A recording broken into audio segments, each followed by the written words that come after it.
everyone, welcome back to the 3-hour news show, and you are still watching our signature segment, See the Ramadan Stories. So as you can see, we are wearing sports attire, so we're going to be talking about exercise. Speaking of exercise, what type of exercise do you do or do you like? Oh, I like swimming and yoga and Pilates, some kind of like that. Okay. And how often do you do that per week? To be honest with you, because you know during Ramadan, it's not really recommended to swimming on Ramadan. So I actually never do that in the Ramadan period. But yoga and Pilates, I also, to be honest with you, I also not doing it. But just like a normal, like a morning walk, sometimes like that. I see. You know what? I can totally relate. During the holy month of Ramadan, I often feel hesitant, you know, to work out because I'm afraid I will feel thirsty, you know. But anyhow, we both love exercising and moving our body, right, Aubrey? So today we're going to be talking about exercising at home. And because we're not an expert in it, we have invited a guest who is very famous for giving exercising tips in such an amusing way. Now, let's first of all take a look at his profile. Dr. Andika is a sport medicine specialist who is famous on social media. His content features exercising tips in an amusing way, like this video. Dr. Andika is an athlete doctor who often joins athletes in competitions, such as accompanying Gracia Poli and Apriani Rahayu in Tokyo Olympics 2020 and the Indonesian national team in the SEA Games in Vietnam last year.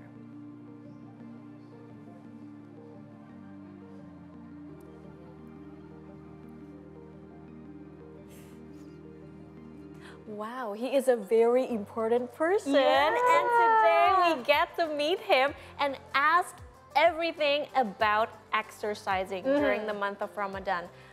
What do you want to ask to him later before we introduce him? What is the the simplest way to start you know, exercising with tools from home? True, we'll ask him that. But before, let's just greet him. He's in the studio already. Hi, Dr. Andika. Hello. Hello. Hello, everybody. Hi. Hello, Gracia and Albi, right? Yeah. Hello, everyone. How are you, Doc? I'm good, thank you. How about you? Same, looking good in navy blue and red. By the way, Doc, to be honest, I haven't followed you yet. But you know what? Your contents always makes it to my Explore page. And I see how engaging you are when you talk to your audience on Instagram. And first of all, what makes you pick that content, that type of content? Why would you want to share these things? So maybe why do I want to deliver the content in such a funny way? Yes.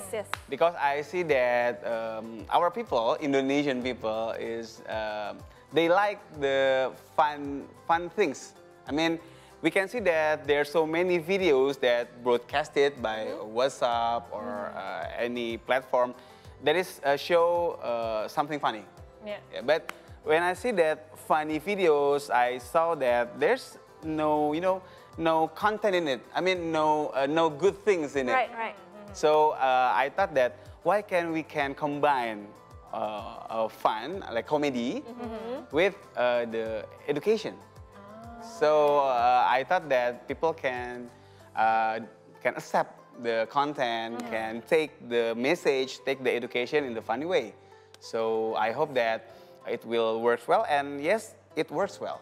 Do you always get positive response from the audience? Because we know Indonesian netizens, sometimes they can be, I don't know, when I look at your contents, I think it's impossible for someone to like give hate comments or you know, react to it negatively, but what do you experience? Yeah, not really, because you know, in Indonesia, we see doctor as a serious person, right? Yeah, right. The doctor tends to say with the formal way.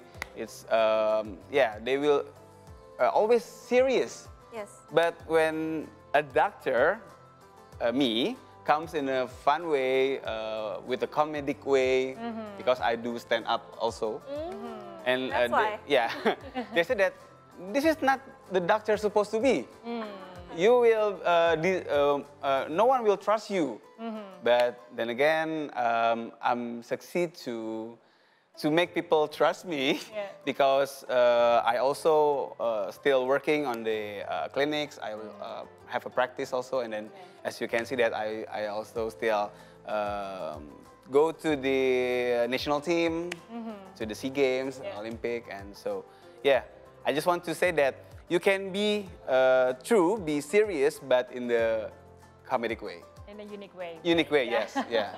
Okay, look, when fasting, many people choose to maintain their energy by not working out and move less to avoid getting hungry and thirsty. But how do you respond to this mindset? Yeah, this is actually not that good, because when we just sit still or just sleep all day, it's because many people say that if you sleep at Ramadan, it's good for you, But actually, if we just sit still or just sleep all day long, we will lose our muscle mass. And this is not good for us. Because we know that muscle is the main fat burner. True. Yeah. So maybe in this fasting period, we will see that, whoa, I lose weight. But what we don't know is we lose weight by losing the muscle mass. True. And that's not healthy. Okay. Because later in the Eid, we meet our relatives, also we meet nastar. We eat so much, right? Rendang, Opor, rendang. There's no muscle left to burn all those calories. Okay. So yeah, it's a shame actually. We will lose it. We better exercise hard during the month of Ramadan to maintain the muscle so that we can eat. Right? Yeah, We can say it like that. But we don't have to work it that hard. Oh, really? Yeah, because like you said before, that when we are fasting, we tend to limit our energy. We tend to limit also our drink. And so we have to make a good strategy how to exercise with that condition. Got it, Doc.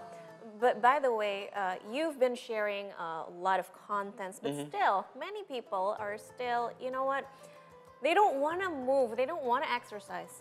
Maybe you should tell them right now, talk to the camera, what are the short and long-term impacts of not exercising? Okay, for the short term first, okay? So when you sit a lot on or you are inactive, being someone that is inactive, you will lose your, energy drive. Because when we are exercising, we will have a good hormone balance that will make us happy and that make us feel energized. And if we just sit all day long or just sleep all day long, we will like weak, we will feel not energized.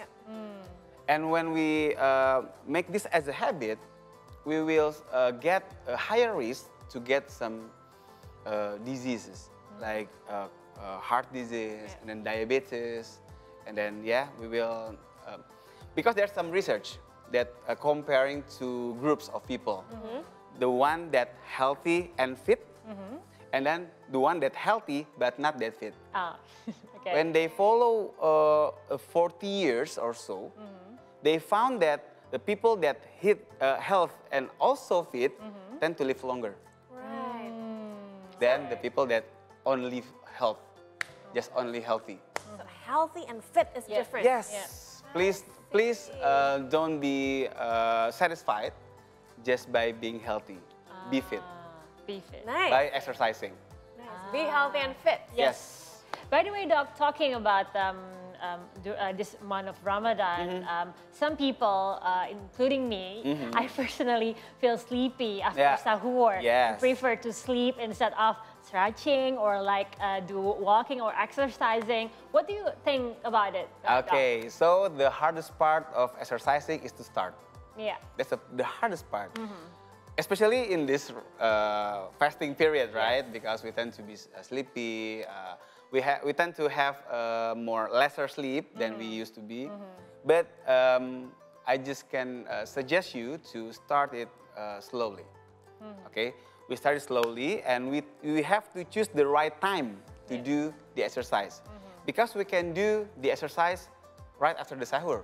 So if you like very sleepy, maybe you have lack of sleep. Yeah. So you have to sleep earlier, but you can also try to exercise, maybe just a mild exercise that is gonna make you more energized. Like what though? Like maybe if you do the exercise in the morning after sahur, actually you can do something more intense, because you just have your energy from sahur, right? So you can do everything that you want, anything that you want. But be careful of the hydration, because if you sweat a lot, that you will be thirsty all day long, and we don't want that, right? So we can do the exercise that maybe you can do some circuit training or weightlifting, but not that long and not that sweaty. So to be not that sweaty, you can exercising indoors, and then you can get the AC on with the thin clothes, so you can make sure that your sweat is not that much. You've mentioned earlier about the muscle, about losing weight and losing muscle. Yeah. Now, that got me interested, because I wanted to know what kind of exercise that is not really hard to do during fasting, but it can at least maintain our muscle mass, maybe not to gain, but just to maintain what we already have. What kind of exercise, and how long do we have to do it, the duration? Yes, I agree with you that we don't have to gain our mass, our performance in the Ramadan, but we have to maintain, so it's not decreasing that much. So we can do some kind of weightlifting. But when I say weightlifting, many people think that, oh, I have to go to the gym. No, it's not that hard, I think. I mean, you can do some simple things like maybe push-ups. Oh, you don't even need equipment. Yes, of course. You can use your body weight. Your body weight. It's called calisthenic exercise. That you can do some maybe push-ups, sit-ups, plank, lunges, and so on, squatting. Many moves that you can do without any equipment. So that would be enough to maintain our muscle mass. Yes, but nowadays I see that a lot of influencers in social media, that they ask their children, their kids, to get to exercise with them. Oh, that's cute. Yeah, so they bear the kid, and then they do squatting, or they take the kids in the shoulder, and then they do some movements. So anything you can do. That's a good idea. That's a good idea, but I think my son is already too big. Oh, yeah. So I can't lift him. Go for the college kid or something. Yeah. By the way, Doc, could you share some tips for maintaining a healthy body and exercising regularly while fasting, and also the best time to actually do the exercise? Is it like a sahur or before we break the fast? Okay, so I can give you three times. Options. Three options, yes. Three options to do the exercise. The first one is the morning, in the morning, like I said before. Yes. That right after sahur, you can do anything you want because you are full of energy. Yeah. You just eat from sahur, right? But the problem is you can't be too sweaty. So you have to have a good strategy to make your sweat not that much. Yeah. But if you worried, I mean, oh, Doc, if I do the exercise, I always sweat a lot. I worry that it will make me thirsty all day long.